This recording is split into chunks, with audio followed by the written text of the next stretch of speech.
Hey everybody, it's TJ, Backpack Trader. Another little short video I wanted to do for you about Cloud Control getting really close to its release coming up in the next week and a half or so. So I wanted to look at this example of soybean futures, but really it doesn't matter what it is. Cover the symbol. Of course, we're going to trade what we think are the best markets. This one's pretty good. One thing I like about soybeans is it's like trading the S&P. It's $50 a point, $25 a tick. I just find soybeans to be a lot easier of a market to succeed at.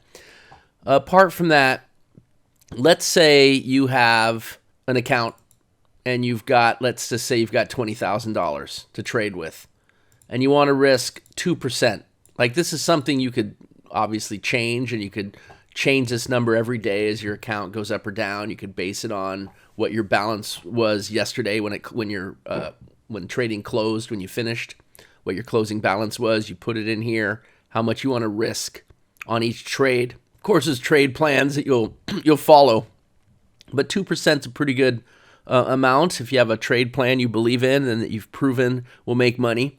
So let's say you've done all that and you're placing this trade in soybean futures, and you're wondering, well, how much could I really afford to risk, or what size position can I trade if I have $20,000 and I want to risk 2%?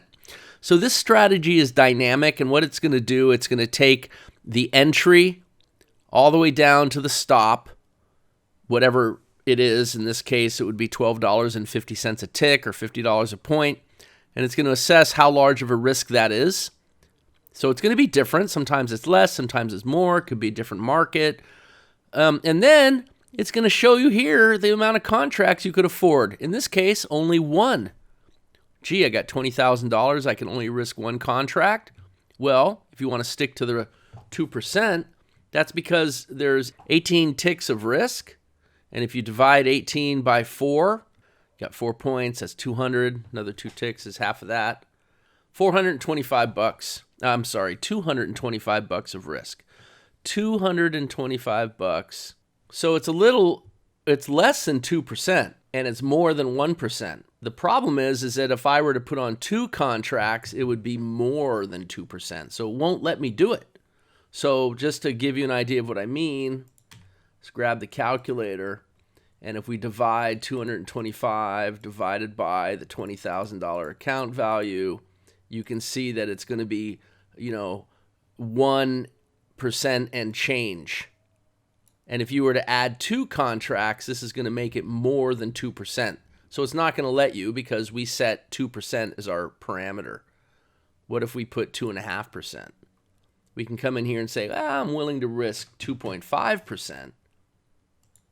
And then when we click on this, now we could see it'll allow us to trade 2 contracts, you see? So it's really smart, but it's based on the amount of capital you have and your risk parameter. So you could be thoughtful with that, and you could think it through. As you grow your account little by little, you're going to obviously increase your position size while sticking to that 2% or whatever the parameter is you establish. Okay? Now, if you have a trade plan that's winning 75 to 80% of its sessions, maybe what you do is you build a buffer and you make a few $1,000, and then when you're above the buffer, maybe you risk more. And then if it trades back down and you get a little drawdown and get into the buffer again, then you trade a little less until you get above the buffer again. And you could always raise your buffer as you continue to increase your account value. So there are lots of money management techniques. Okay, so hopefully that's a helpful idea for you. It's a very useful tool when you're trading live and you're trying to figure out what you could afford to put on a trade safely based on your risk parameters. All right, so anyway, what happened with this trade? Well, it triggered in. By the way, I did not take this trade. There's a potential trade setup based on a specific trade plan idea. And then it came off a little, but the stop is way down here. It's placed there for a reason. Find some support, still going up and down, and it looks like it's underwater a little. And, this is a trade developing. Sometimes trades take time, and then look what happens. It's still going up and down, getting really close to the stop, not quite getting there. Stop is still holding you in place.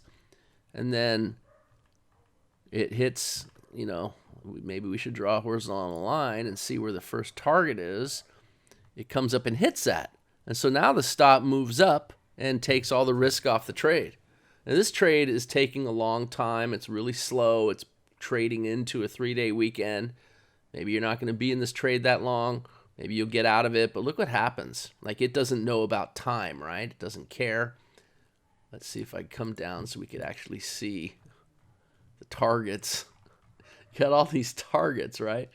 And let's put a horizontal line on target 4, for example. Definitely it's target 4. Target 5. Hits target 5. Look at the trailer coming up, up, up, up, up, up, up, up, up, higher, higher, higher, higher, higher. And then it comes down and stops out. So, I mean, maybe soybeans isn't the most ideal market. It can be really good. I've never really noticed a trade that's taken all that time, but it did. Anyway, interesting, huh? The point of the video was to show you about money management, one of the cool tools we've built into Cloud Control. It can be super useful. Big benefit for you, figuring out the right position size. But I also wanted you to just kind of see how the strategy works.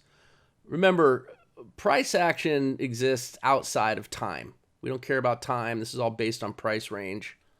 The stop was well placed. The chart pattern that created the setup, well-known pattern for us. And it even has some flip your mama characteristics, which I'll talk about in the training.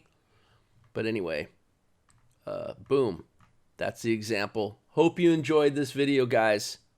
Make sure you register for the early bird release. We literally have a few spaces left. And I'll talk to you on the next video.